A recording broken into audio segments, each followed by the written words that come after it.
Assalamualaikum warahmatullahi wabarakatuh.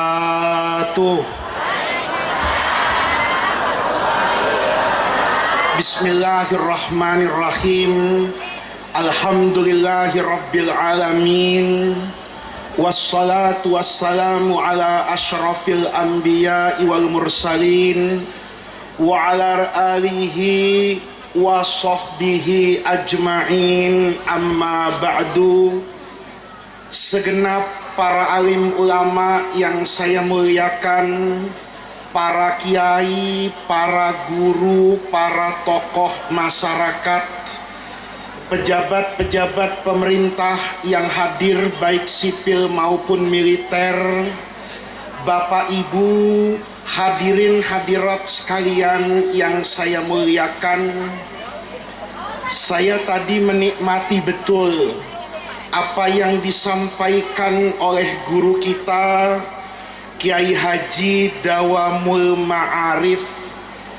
Tadi saya sampai di sini di rumah itu sekilas mendengar apa yang beliau sampaikan, walaupun dalam bahasa Jawa. Saya tadi sambil minta petunjuk kepada Allah, mudah-mudahan paham bahasa Jawa, tapi saya bisa memahami dan mencerna.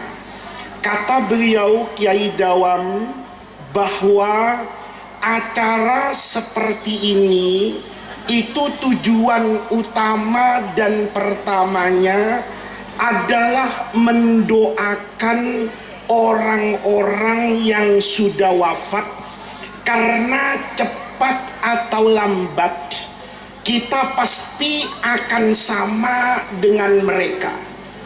Ibu, Bu, baca di belakang saya ini. Ini haul yang ke-34.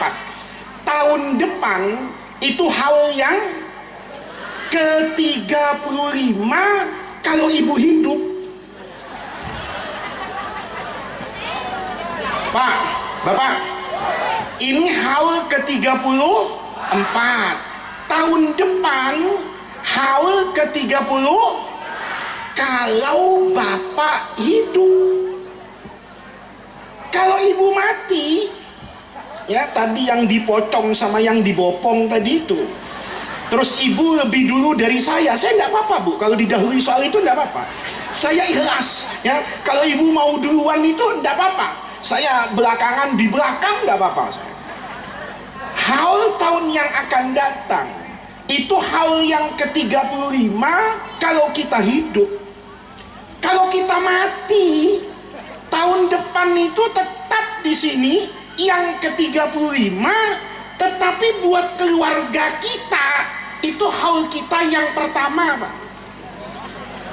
Ibu tadi baca tahlil kan, doakan orang meninggal kan, ada jaminan besok ibu masih hidup? Tidak ada yang tahu. Mungkin kita sekarang baca tahlil untuk orang yang sudah wafat, besok itu tahlilan kita malam pertama tidak ada yang jamin.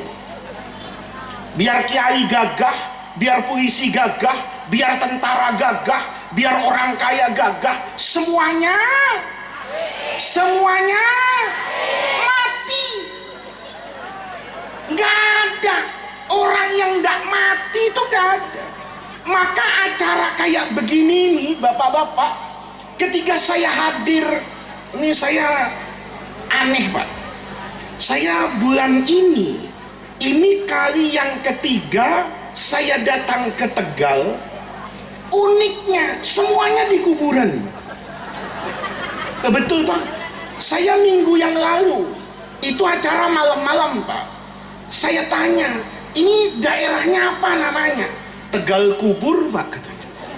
Kenapa Tegal Kubur? Karena selapangan itu kuburan. Kalau di sini masih enak, kuburannya ada pagernya. Saya lewat di sana itu, di kanan kuburan, di kiri kuburan, belok ke sana kuburan. Saya mikir, kalau salah jalan sampai ke akhirat saya ini. Kenapa? Kanan kirinya kuburan. Tapi gara-gara sering datang ke kuburan, itu pasti orang yang rajin datang ke kuburan bisa memaknai bahwa sekarang cantik, sekarang gagah, sekarang kaya, sekarang berkuasa, nanti cepat atau lambat wa anna ila rabbikal muntaha, ujungnya pasti berjalan menuju Allah lewat yang namanya mati. Maka saya kalau datang ke acara haul seperti itu, ini saya merasa bangga, Pak. Bangga di mana? Bangga dengan ajaran yang diajarkan, yang ditanamkan oleh orang-orang tua kita, oleh guru-guru kita, oleh mbah-mbah kita. Ini acara haul model kayak gini, Pak. Ini cuma ada di Indonesia. Di negara lain tuh nggak ada. Ibu kalau punya uang, Bu punya uang enggak? Hah? Kalau ibu punya uang, terus bisa jalan-jalan, Bu, ke Maroko di Afrika Utara yang berbatasan dengan Samudra Atlantik sampai ujung Papua Indonesia yang berbatasan dengan Samudra Pasifik, hampir separuh dunia itu umat Islam semua, itu dari Maroko sampai Merauke. Itu nggak ada di negara muslim manapun haul bentuknya kayak gini, nih nggak ada. Doakan orang meninggal ada, tapi ngumpulin orang, doa sama-sama, siang-siang pasang tenda, datangin kiai jauh-jauh, ada anggur, ada pisang. Ini betul-betul cuma Indonesia, Bu.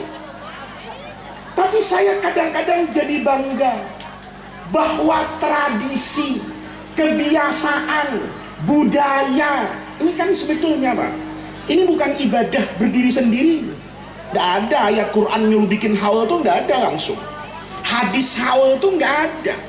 Tapi ulama nanti membaca sekian banyak hadis, membaca sekian banyak ayat Al-Quran, nanti disimpulkan, oh ayat ini nyuruh ingat mati, oh hadis ini nyuruh ingat mati, ayat ini suruh mendoakan yang sudah mati, hadis ini berwasiat tidak ada amalan yang paling ditunggu sama yang sudah mati kecuali kiriman pahala dari yang masa hidup. Maka semua ayat ini sama orang tua kita dibentuk jadi acara namanya haul.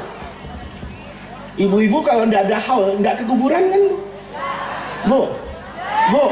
Ibu-ibu nih, kalau tadi ini kan tahu hari Rabu ini mau ada acara di kuburan haul akbar. Tahu-tahu tadi waktu narik kudung di lemari Ibu, tahu-tahu duit jatuh, Bu. Nggak banyak sih, 100 juta. Kira-kira jadi ke kuburan apa ke Semarang, Bu? Kira-kira kalau tadi narik kudung, tahu-tahu ada uang jatuh 100 juta. Kira-kira ibu ke kuburan sini atau ke mall apa di Tegal itu, Pacific Mall? Hah? Apa ke Rita? Apa ke Transmart? Kira-kira ibu kemana? Hah? Yang bohong suaminya kawin lagi, Bu. Kita ini kadang-kadang lupa sama doa, tapi gara-gara ada acara kayak begini, kita jadi datang mendoakan yang sudah meninggal. Ini sebetulnya budaya, tradisi, tapi bersumber dari agama. Dan itu orang Indonesia, itu hebat, Pak. Ya, saya kasih contoh nih sebelum ngaji nih, supaya paham betapa leluhur kita, kakek moyang kita, itu membuat tradisi-tradisi itu sejatinya itu bersumber dari ajaran agama, sehingga nanti praktek keagamaan itu mudah untuk dikerjakan karena berjalan dengan budaya dan kebiasaan. Saya punya anak, Bu. Anak saya itu suka sama sejarah. Jadi kalau lagi liburan itu senangnya diajak ke tempat-tempat bersejarah. kadang-kadang ke Borobudur ya. Saya pernah, anak saya tuh kepengen tahu, Abi, Majapahit itu yang menguasai Nusantara itu kan di Mojokerto. Iya nak, kita ke sana yuk, kan sekarang dibangun Pak miniatur Majapahit di Trowulan itu bagus Pak. Bahkan saya kadang-kadang mikir ya, tata kota yang dibangun oleh Gajah Mada itu lebih bagus dari tata kota yang dibuat bupati sama wali kota sekarang. Jadi masuk ke Majapahit itu jalanannya semua pada masa itu batu yang kuat diinjek sama cikar-cikar sapi yang berat-berat. Jadi konon kabarnya masuk Majapahit itu tidak ada jalan rusak. Saya masuk ke kuburan ini, jalannya lumayan Pak di situ ya. Ya, jalannya itu kalau orang sakit encok itu berasa itu. Kalau orang hamil saya takut juga itu kalau nggak direm itu bisa lahiran. Nah iya itu, ya, mumpung datang kan begitu ya. Nah. Karena tadi saya dikasih cerita, kampung ini anggota dewannya 4 Pak. Tapi aspalannya agak masuk angin ini. Nggak apa-apa, beliau ini sahabat saya, sudah sering foto. Beliau ini kan bukan yang punya uang Pak. Yang punya uang tuh negara. Beliau itu yang punya suara, kan gitu toh. Kalau ini ngamuk, bupati denger. Kalau saya ngamuk, bupati nggak denger. Kalau ini yang ngamuk, diganggu politik anggaran wali kota bupati. Nanti mudah-mudahan hal ke-35 nanti jalanannya bagus. Mudah-mudahan kalau nanti jalannya bagus, dipilih lagi, kan gitu. Kalau jalannya nggak bagus, pilih orang lain, kan gitu, selesai sudah hidup. Jadi bapak-bapak,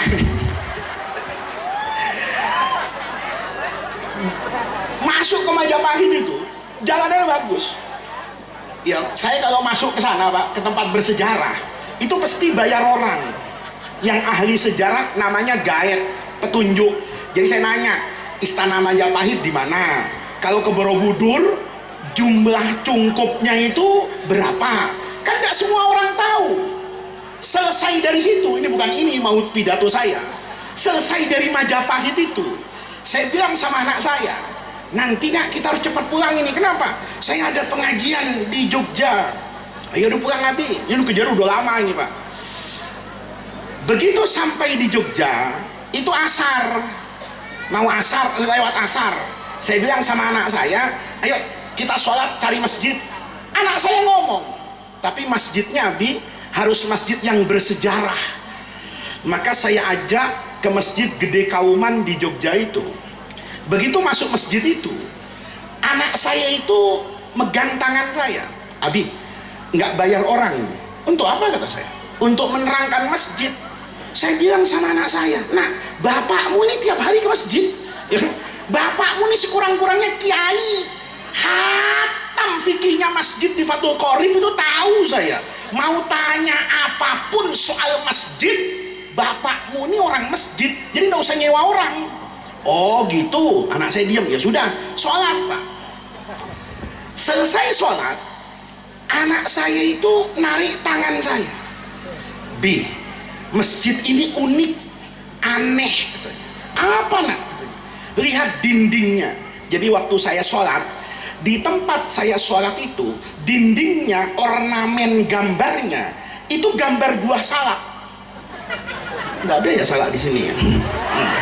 Tapi ibu tahu kan buah salak? Tahu kan? Nah, gambarnya itu salak. Ini kejadian kira-kira ada mungkin 20 tahun yang lalu. Gambarnya itu salak. Karena gambar masjid itu salak, anak saya itu bilang, Bi, aneh masjid ini. Kenapa nak? Kok gambarnya salak? Anak saya itu punya pikiran kalau di masjid itu yang pantas tuh kurma. Karena ada orang yang membayangkan begitu Pak, kalau kurma itu buahnya orang Islam, kalau cemara itu pohonnya orang Kristen. Itu salah. Kalau kurma Islam, cemara Kristen, kasihan burung gereja gitu loh. Begitu datang ke masjid mau cari hidayah, diusir sama sampean. Kenapa? Kamu burung gereja bukan burung masjid, kan kasihan. Jadi orang itu ada yang pikirannya kalau buah yang islami itu kurma. Padahal kurma itu tidak ada urusan langsung dengan Islam. Bapak nih sekedar ngajarin, Pak. Kalau puasa itu kan diajarin, kalau berbuka itu sunnahnya yang manis-manis. Bu, kalau maghrib mandi, ya, kalau maghrib dandan. Jadi suaminya ngeliat ibu tuh manis gitu loh. Ini kalau habis maghrib pahit betul bini kita. Berbuka itu kata Rasulullah yang manis-manis. Maka Nabi waktu berbuka itu berbukanya pakai kurma.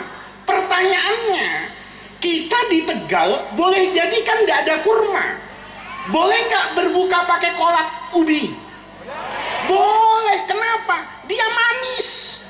Kenapa Nabi pakai kurma? Karena Nabi nggak ke Suradadi. Coba Nabi ke Suradadi, mungkin berbuka pakai durian montong, Pak. Kenapa? Di Madinah nggak ada, paham Bu? Jadi ibu maghrib mau makan kurma, mau makan jambu, mau makan pisang, mau makan kolak, mau makan bubur kacang hijau, itu selama yang manis-manis sudah sama dengan Rasulullah. Jadi nggak ada yang namanya buah yang harus ada di masjid namanya kurma. Tapi anak saya pikirannya begitu, harusnya yang digambar nih kurma, buahnya Nabi. Saya waktu itu terbawa suasana. Saya bilang benar juga ya, kenapa kok gambar masjid ini salah, bukannya kurma atau minimal anggur. Anggur kan ada di Quran, atau jahe, zanjabil ada di Quran. Kenapa ini jadi salah? Saya tidak bisa jawab. Kata anak saya, kenapa tuh Bi? Nggak tahu nak, kan saya juga bilang cari yang ngerti sejarah masjid. Abi sok tahu sih katanya. Saya betul-betul tidak bisa jawab, Pak. Kebetulan di situ itu ada orang pakai belangkon, pakai baju lurik gitu, beskap gitu, sarung batik. Ini saya pikir kayaknya ketua masjidnya. Saya tanya, Mas, mohon maaf Mas, saya mau tanya, ada apa Pak? Mas pengurus masjid? Enggak, saya pengurus masjidnya. Saya tanya, Mas, saya mau tanya, apa Pak? Katanya, ini dinding di sini, kenapa kok gambarnya salah? Orang itu jawab, ini Pak digambar salah karena ada hadisnya. Saya dengar dia bilang ada hadis tentang salak, itu saya merasa mendadak goblok, Bu. Karena selama saya ngaji, ini ada Kiai Jawa, enggak tahu kalau ilmunya beliau ya, apa ada di semua riwayat hadis bicara tentang salak itu ada enggak? Enggak ada, karena Nabi enggak pernah ke Indonesia. Coba Nabi di Magelang ngelihat salak pondoh, mungkin bikin hadis, barang siapa makan salak pondoh 3 kali sehari dakhalal jannah misalnya. Tapi Nabi kan tidak pernah ke sini. Nabi tidak pernah tahu buah yang namanya salak. Maka contohnya selalu dalam hadis, dalam Quran, kalau nggak kurma, anggur, delima, ya model-model kayak gitu, nggak ada salak. Saya tanya, Mas, saya nanya serius ini, kata saya. Ini kenapa gambarnya salak? Kata Mas tadi ada hadisnya. Saya tanya, hadis apa Mas? Jawab, begini Pak, tempat yang Bapak sholat tadi itu dengan anak Bapak, itu di masa dulu Kesultanan Mataram, itu tempat kiai ngajar. Dulu kan tidak ada madrasah Pak, tidak ada sekolah. Jadi kiai kalau mau ngajar itu mesti di mana? Di masjid. Nah, di masjid itulah, di tempat yang Bapak sholat itu tempat kiai pengajian dulu. Saya bilang, apa kaitannya ngaji sama salak? Orang itu jawab, apa Bapak tidak tahu? Dia tidak tahu kalau saya kiai, Pak. Apa Bapak tidak tahu bahwa hadis yang menunjukkan keutamaan melangkahkan kaki berangkat ke majelis ilmu, Nabi itu bilang, Bu, barang siapa melangkahkan kakinya untuk belajar ngaji, kayak ibu dari rumah nih, mau denger pengajiannya Kiai Dawam, mau denger ilmu dari saya pengajian, maka langkah kaki yang ibu gerakkan dari rumah ke sini, itu nanti Allah balas dengan kemudahan melangkah kaki ibu masuk ke dalam surga. Kata orang tadi, Pak, bukankah hadis Nabi yang mendorong orang untuk rajin berangkat ke majelis taklim itu bunyinya man salaka tariqan yaltamisu fihi ilman sahalallahu lahu bihi tariqan.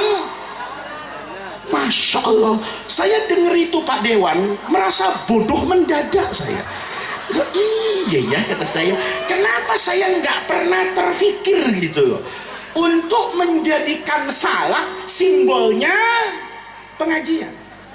Loh, itu kan simbol Bu. Ibu tahu kan?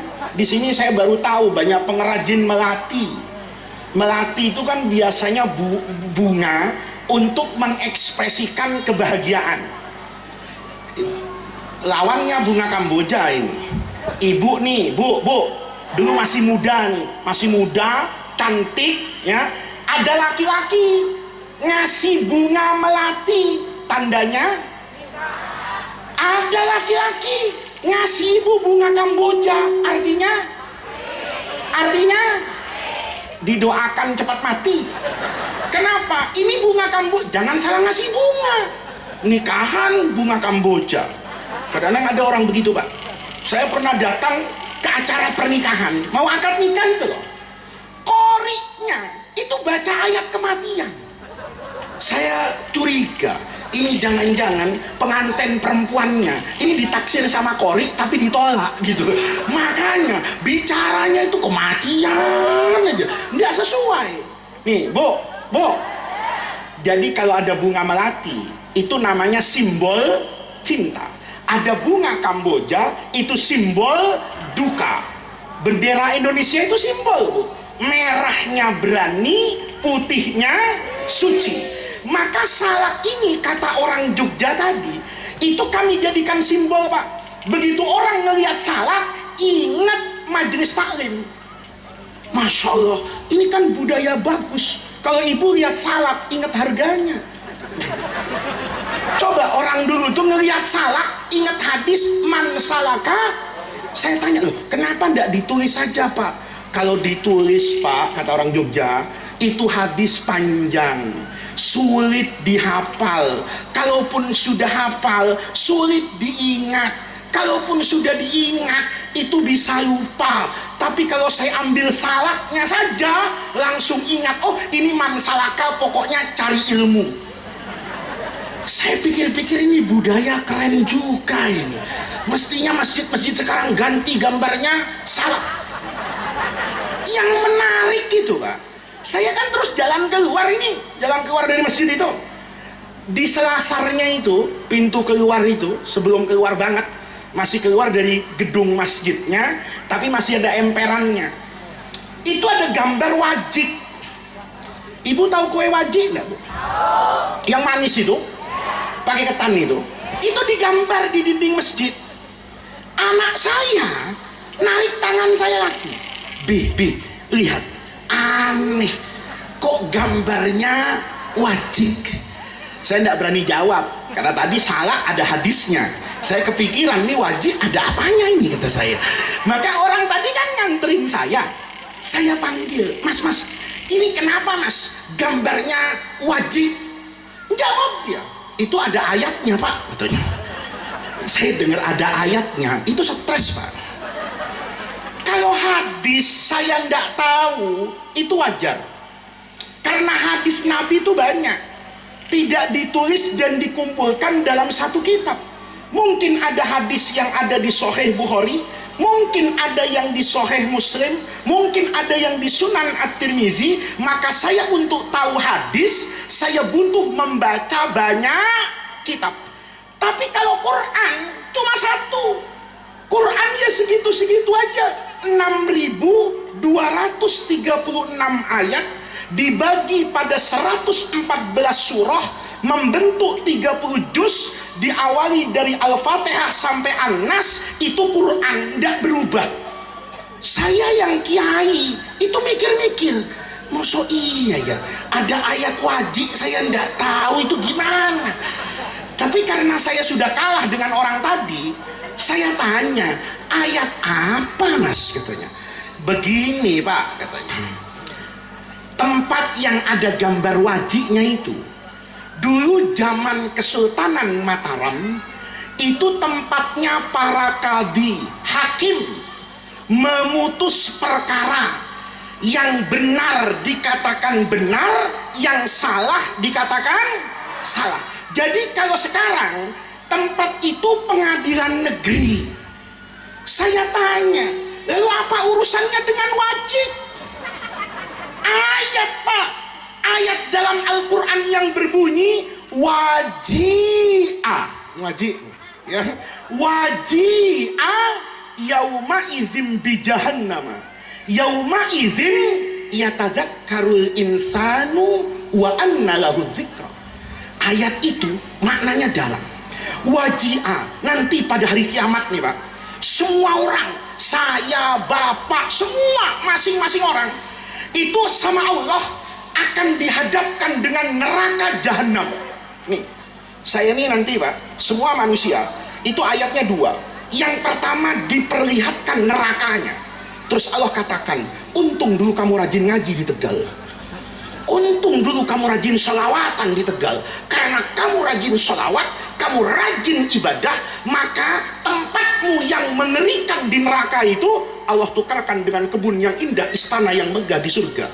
Sebaliknya, orang yang ahli maksiat dilihatkan sama Allah surganya yang indah. Ini loh surga, sayang, surga yang bagus ini kamu tukarkan dengan kenikmatan dunia yang fana di Tegal dulu, maka kamu tidak masuk ke sini tapi masuk ke neraka. Jadi kata orang tadi, ini pak sama Sultan Mataram ditaruh wajib supaya semua hakim ingat, jangan main-main dengan hukum. Yang benar katakan benar, yang salah katakan salah.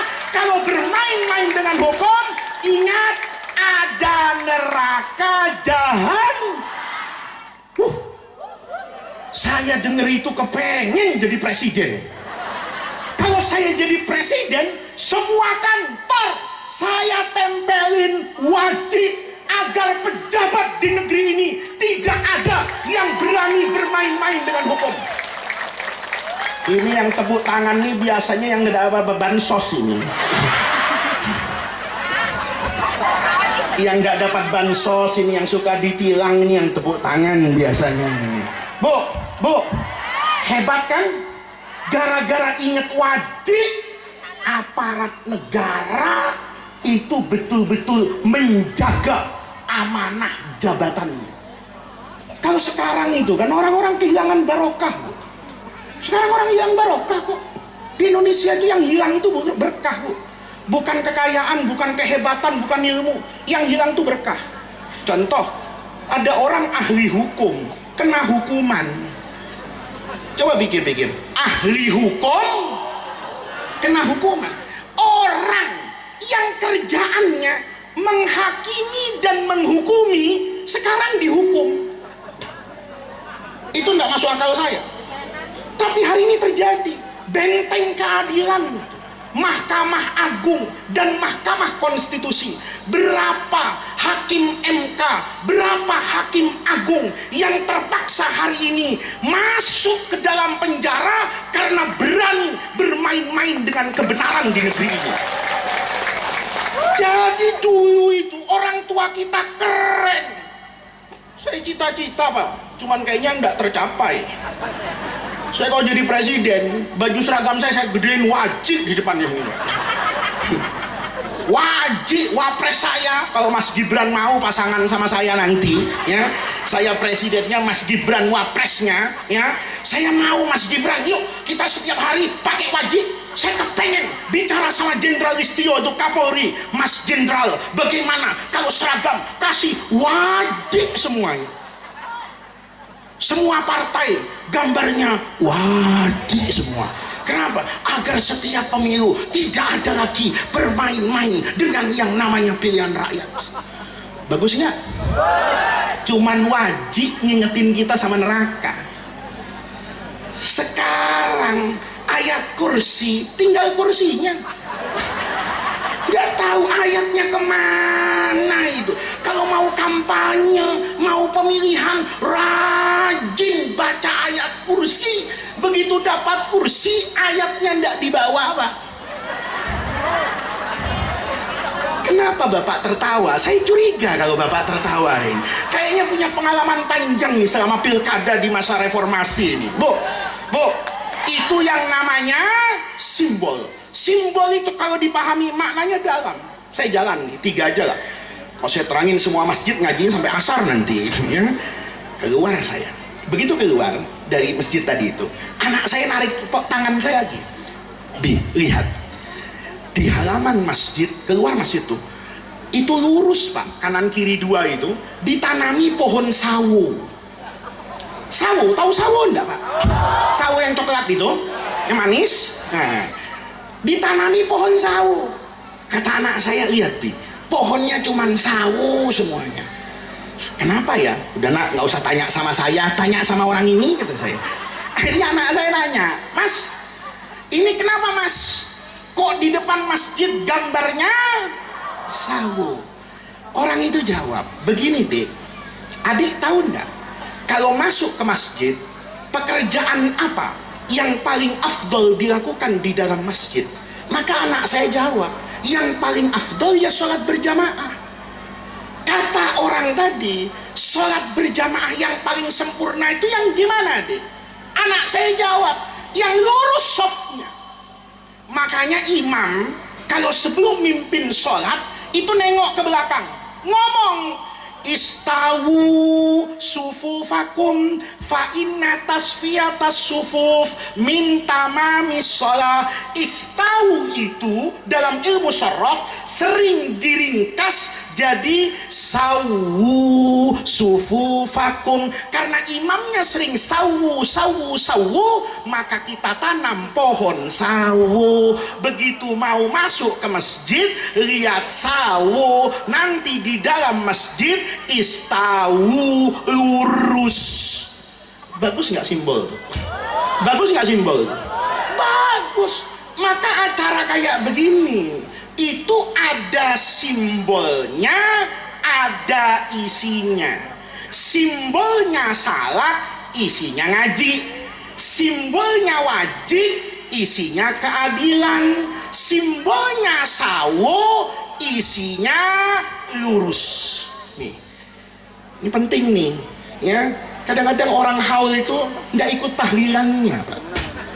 Ini ada loh orang begitu itu, apalagi di Jakarta. Itu kalau ada tahlilan, itu ngintip Pak. Kalau tetangganya tahlil itu, kalau belum sampai doa, belum keluar dia. Begitu sudah doa, makanan dibagi, datang dia. Duduk begitu, nanti ditanya sama istrinya, abang dari mana? Haul, katanya. Dapat apa di situ? Udah dapat Pak. Karena haul itu sejatinya cuma apa itu? Simbol. Yang paling utama dan yang pertama, itu doa bapak ibu yang disampaikan kepada para almarhum, dan itu yang didorong oleh Rasulullah Shallallahu Alaihi Wasallam. Maka ini penting Bu, ini penting banget. Kuburan ini kata Rasulullah, ini menentukan bahagia dan tidak bahagianya ibu di akhirat. Dulu Sayyidina Utsman, ini khalifah yang ketiga sekaligus menantu kesayangan Rasulullah. Sayyidina Utsman itu istrinya Bu, dua-duanya anak Nabi, menikah dengan Ruqayyah, begitu wafat dikasih Ummi Kulsum. Jadi Nabi itu jadi mertuanya Sayyidina Utsman atas 2 anak perempuannya. Ini kan berarti Sayyidina Utsman orang hebat nih. Kalau kita kan jadi mertua kadang nyesel juga, kenapa gua ngambil mantu nih, kan begitu. Begitu anak kita minta cerai, emang dari dulu bapak kepengen gue cerai sama dia, kan begitu. Kalau Nabi enggak Pak, Utsman ini hebat. Sayyidina Utsman bin Affan ini, itu kalau lewat kuburan itu mesti nangis. Kata sahabat-sahabat yang lain, ma bika ya Utsman, Kenapa kamu kalau lihat kuburan itu kok selalu apa itu nangis, bahkan merasakan ketakutan yang luar biasa? Kata Sayyidina Utsman, al-qabru itu awwalu manzilatin min manazilil akhirah, fa inna jafihi fama ba'dahu aisaru minhu wa illam yanju fihi fama ba'dahu asyaddu minhu. Kuburan ini, kata Sayyidina Utsman, kalau kita nanti mati masuk ke dalam kuburan, maka itu adalah awal pemberhentian. Bapak kayak naik kereta api itu dari Jakarta ke Surabaya, kan dari Jakarta keretanya berhenti di Cirebon, dari Cirebon berhenti di Tegal, dari Tegal berhenti di Pekalongan, sampai nanti Semarang, terus berhenti di Cepu, terus berhenti lagi di Surabaya. Kata Sayyidina Utsman, untuk bertemu dengan Allah dan surganya itu banyak stasiun. Stasiun yang pertama mati. Bu, ibu mau masuk surga enggak? Tahu enggak syaratnya masuk surga? Bu, syarat pertama masuk surga apa? Mati. Ibu sholat, puasa, zakat, enggak mati-mati masuk surga. Jadi syarat masuk surga, ibu mau masuk surga enggak? Mau mati enggak? Nah, lihat, aneh. Bu, ibu mau masuk surga enggak? Ibu kangen sama Allah enggak? Syaratnya ke Allah, syaratnya ke surga, mati. Ibu mau masuk surga? Mau mati? Ini malaikat dengar bingung. Kalau bahasa Jawa Surabaya, opo karepe wong Suradadi ki opo? Dis mau surga iya, mati. Bener. Bu, salah jawabnya. Masuk surga mau, mati mau, tapi jangan sekarang gitu loh. Nah, kalau ibu nggak mau mati repot. Ayo ibu, ya Allah panjangkan umur saya. Malaikat amin, dikasih umur 1000 tahun. Apa nggak bingung bu? Ibu kalau umur 1000 tahun, anaknya pasti udah mati bu.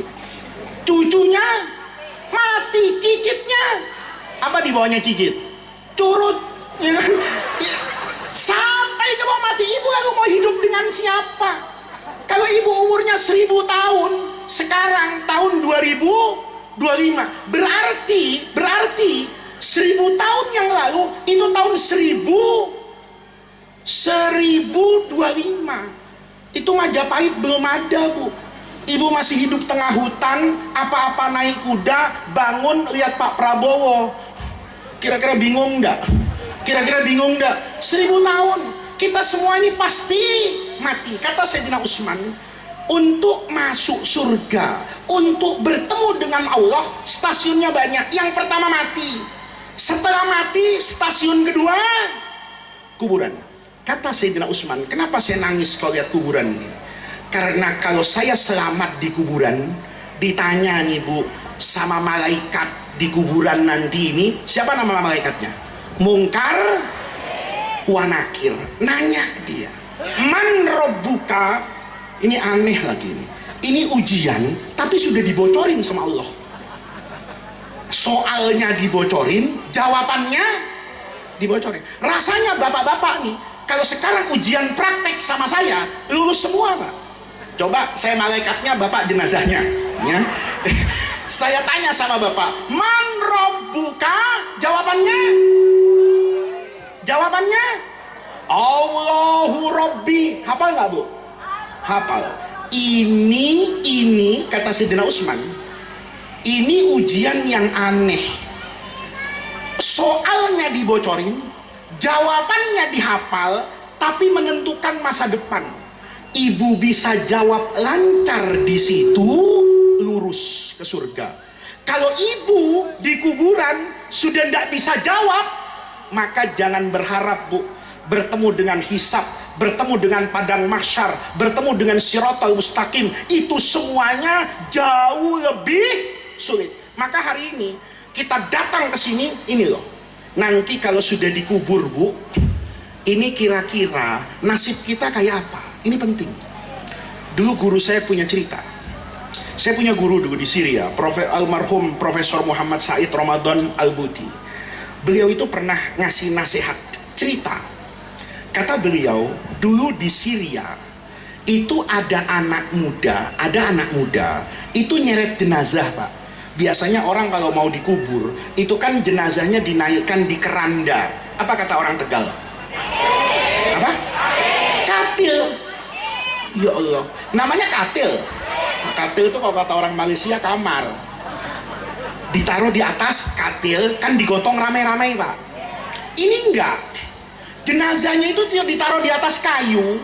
Enggak ada orang yang mau gotong, diseret sama anaknya. Jadi anaknya tuh pakai tali, nyeret jenazahnya. Datang orang Badui.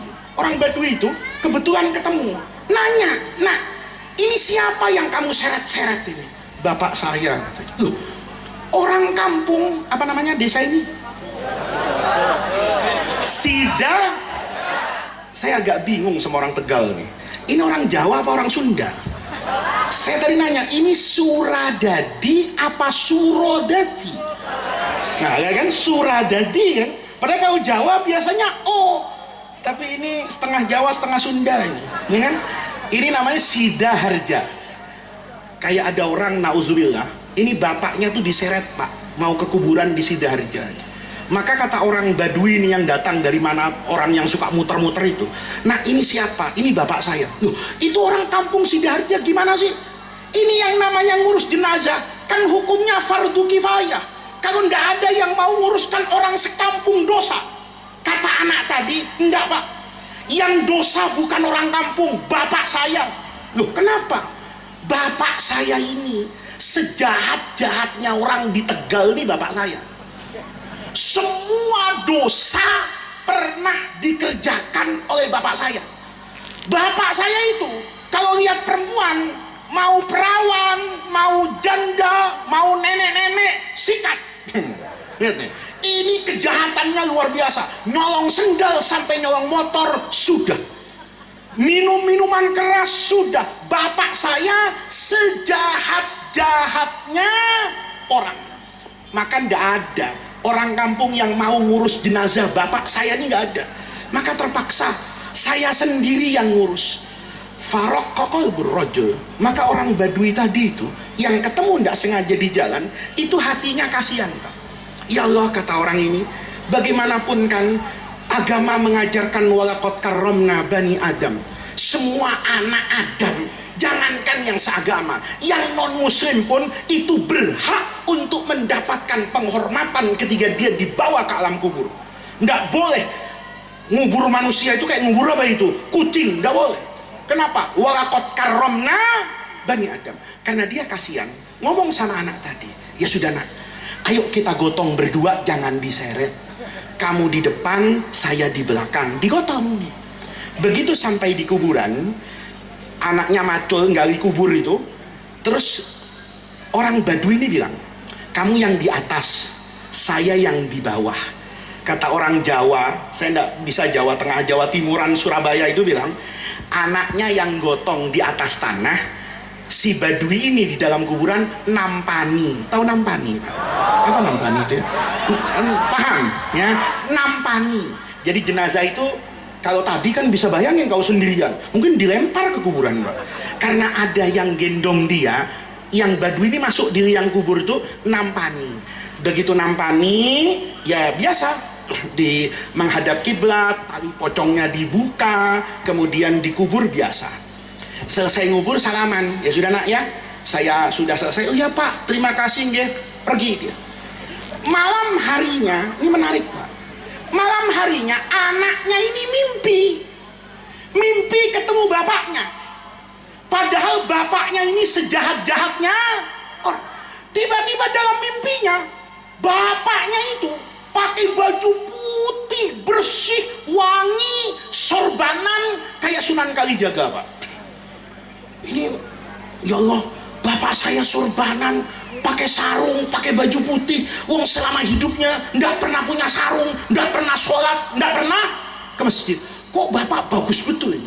Maka dia refleks nanya, "Ma fa'alallahu bika?" "Pak, bapak di kuburan itu, apa yang Allah berikan kepada bapak?"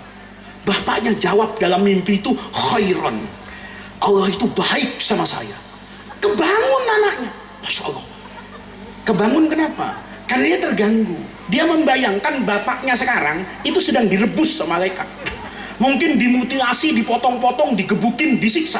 Bagaimana mungkin tiba-tiba dalam mimpi bapaknya itu ngomong, saya baik-baik saja.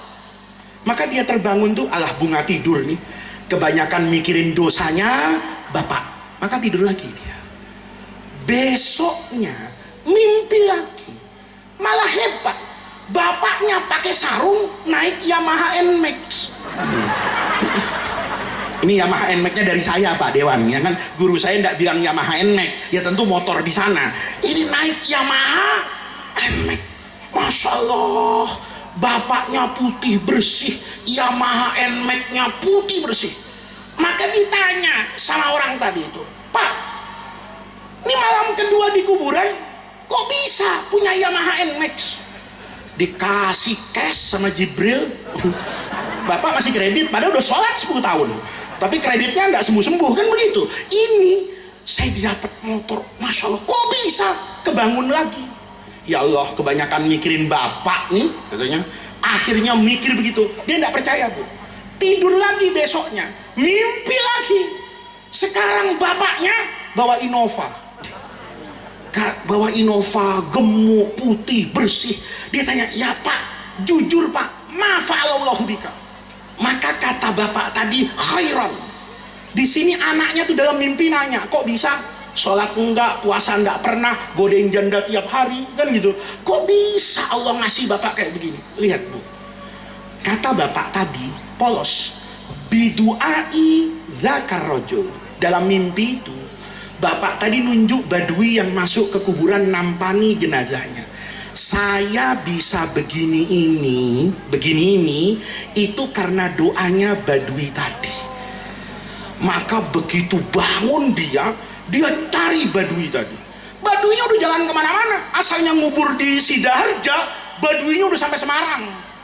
Dicari-cari berbulan-bulan, pokoknya dia terobsesi. Saya dalam hidup nih harus ketemu sama badui tadi.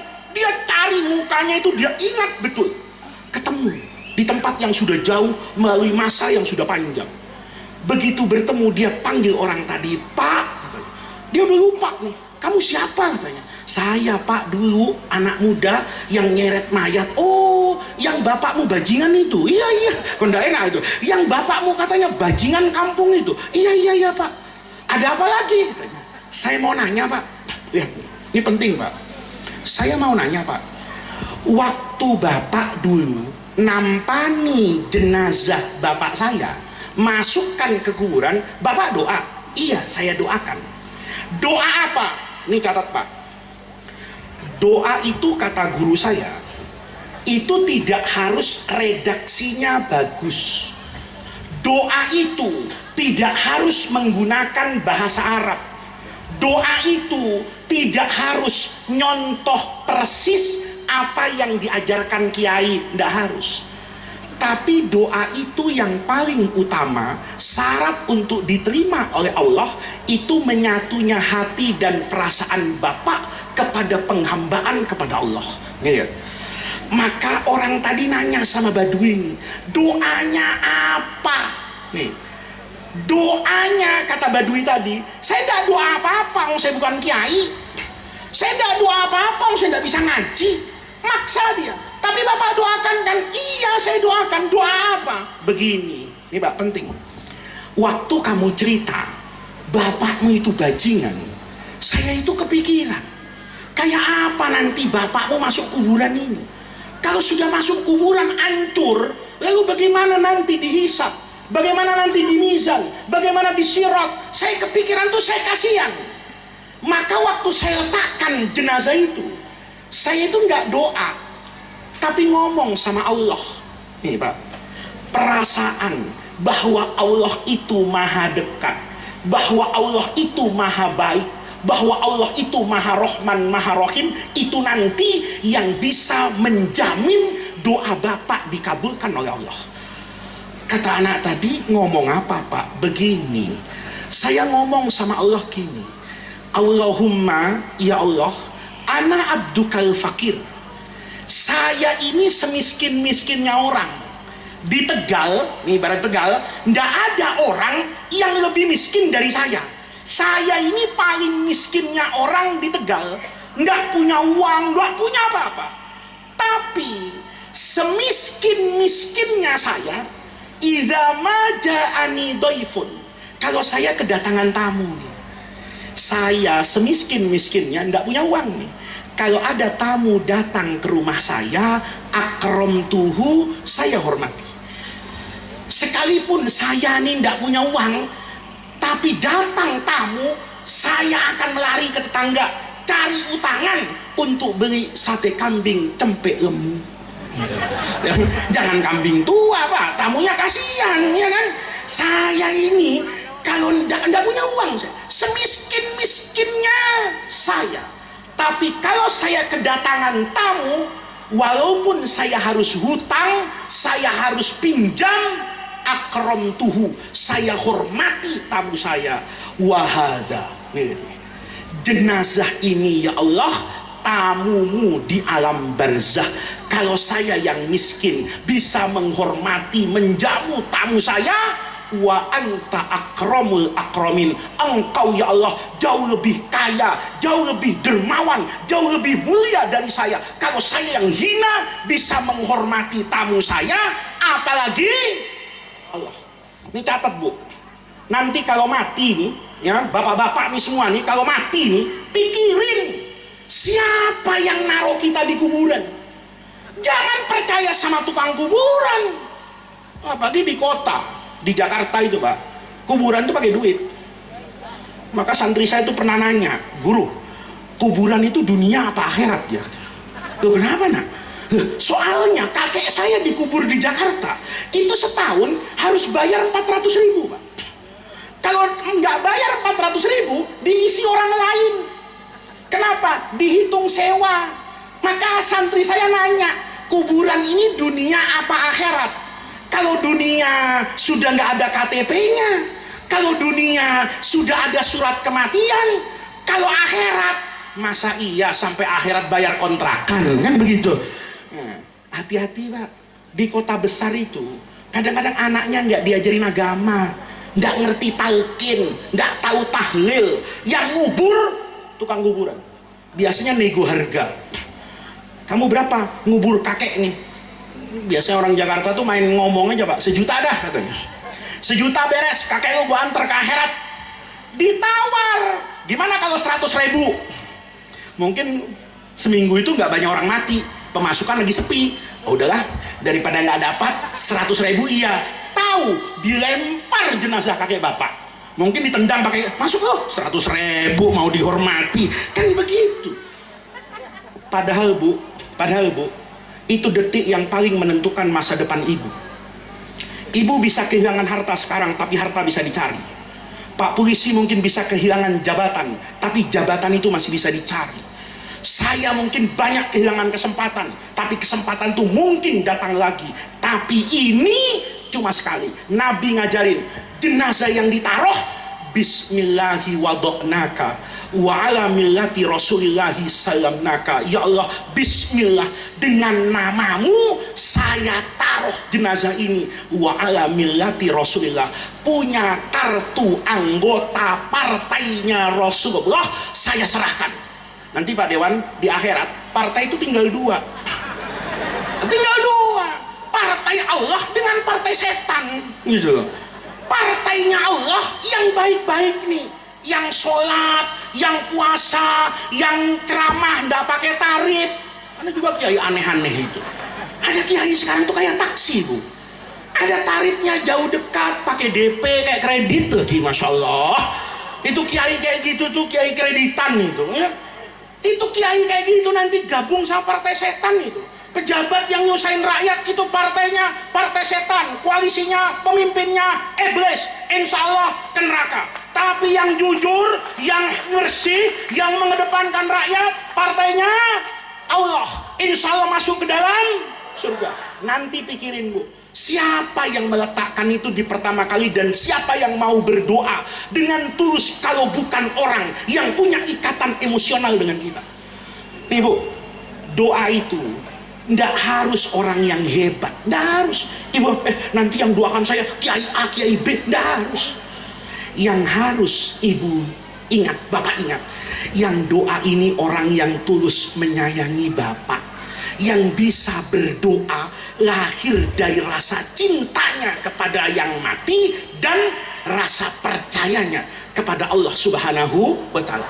Ini doa aja, ini saya tidak ceramah yang lain, doa aja. Doa itu Pak, yang penting Bapak mengerti apa yang diminta dan kepada siapa Bapak meminta. Jadi tidak penting doa itu panjang-panjang. Ini kadang ada orang umroh, itu diajarin doanya panjang-panjang. Waktu manasik di Tegal hafal, begitu ketemu Ka'bah bubar gitu. Bener kan? Doanya wah panjang-panjang. Padahal ada orang Bu, nanti doa di makam Rasulullah. Mudah-mudahan kita semua bisa ziarah ke makam Rasulullah. Itu tempat yang paling afdol, yang paling bagus untuk Ibu bertawassul, berdoa depan Rasulullah. Ada orang Bu, Imam Ibnu Hajar Al-Haythami itu punya buku namanya Al-Jauharul Munazzam fi Ziyaratin Nabiyil Muazzam, tata cara ziarah ke makam Rasulullah. Ada orang di depan makam Nabi, itu doanya unik, doanya unik. Tapi nanti semua ulama Madinah mimpi didatangi Rasulullah dan dikasih tahu kalau orang ini masuk surga. Jadi ada orang datang ini, ini orang kayak saya nih, dosanya banyak. Begitu di depan makam Nabi, itu nggak pakai Allahumma ghfirli warhamni, enggak, Rabbana zolamna, enggak. Dia ngomong sama Allah, ngomongnya antik Bu. Ya, Allahumma ya Allah, inna hadza, yang di kuburan ini habibuka, kekasihmu, kan Nabi Muhammad. Wa ana abduka, yang berdiri depan makam Nabi itu abduka, hambamu. Wa bainana, di antara Nabi dan saya pasti ada orang ketiga, namanya setan. Kita waktu pengajian gini kan ada setannya Bu. Setannya kadang-kadang merek Samsung, setannya kadang-kadang merek Oppo, ya kan? Kadang-kadang merek Vivo. Kiainya ngaji semangat-semangat, jamaahnya tak WhatsApp teman-temannya. Ada nggak yang begitu? Nih, kata orang ini, Allahumma ya Allah, inna hadza habibuka, yang di kuburan ini kekasihku. Wa ana, saya hambamu. Wa bainana, di antara kekasih dan hambamu ada setan. Siapa setan? Aduwuka, musuhmu. Fa'in ghafartali, nih, ini nggak pakai doa surat. Fa'in ghafartali, kalau engkau ampuni dosa saya nih, dosa Faiz nih, kiai akhir zaman, ya, kiai-kiai nggak bener nih model saya ini, bukan kiai-kiai dulu. Kalau engkau ampuni saya yang brengsek ini ya Allah, fariha, maka Nabi Muhammad bahagia. Kenapa Nabi Muhammad bahagia? Karena umatnya masuk surga. Karena Rasulullah itu dalam banyak hadis bicara, inni mukathirun bikumul umama yaumal qiyamah. Saya kepengen, kata Nabi, nanti di surga itu koalisinya paling besar. Jadi partai Nabi itu partai besar, ya. Kata Nabi, supaya partai saya paling besar di surga, saya itu memohon kepada Allah supaya umat saya paling banyak masuk ke dalam surga. Maka kata orang tadi, kalau saya nih ya Allah yang banyak dosanya engkau ampuni, maka Nabi Muhammad bahagia. Karena nanti saya masuk surga, Nabi Muhammad bangga umatnya masuk ke dalam surga. Dan pasti kalau saya masuk surga, Nabi ketawa, setan nangis karena gagal membawa saya masuk ke surga, masuk ke neraka. Fa'ilam taghfirli, unik nih. Kalau engkau tidak mau ampuni saya ya Allah, ya saya punya kuasa apa? Uang kekuasaan itu ada di engkau. Tapi kalau engkau tidak ampuni saya masuk neraka, Rasulullah sedih, saya hancur, setan ketawa. Ya, ini kan doa sambil ngancam Allah, Pak. Paham? Ini doa kalau bahasa kerennya mengintimidasi. Allah, mau nabi yang seneng apa setan yang seneng? Allah kepengen setan yang sedih apa nabi yang nangis? Kalau Allah kepengen nabi seneng setan nangis, bawa saya ke surga. Tapi kalau Allah ridho Rasulullah nangis setan ketawa, lempar saya ke neraka. Habis doa gitu pulang orang. Ulama di Madinah, kata Imam Ibnu Hajar, itu malamnya mimpi didatangi Rasulullah. Nabi itu nunjuk orang tadi. Kata Nabi, ilhaqil Arabiyah, cari orang ini. Kata Nabi, kalau Nabi yang datang itu betul-betul Nabi, Pak. Kalau yang datang itu menteri, itu bunga tidur. Ya, biasanya bapak kebanyakan hutang, ya, kebanyakan pikiran, ya, belum punya uang, mimpi kedatangan Pak Dewan, kedatangan Bupati, itu bunga tidur. Tapi kalau Rasulullah itu betul-betul Rasulullah, maka semua kiai itu nyari orang ini. Kenapa? Karena Nabi katakan ilhaqil a'rabiyah, cari orang itu, fabashirhu, kasih kabar gembira, bi annallaha, Allah sudah ghafara lahu. Jadi pahami ibu-ibu, hal sekarang yang paling penting mendoakan.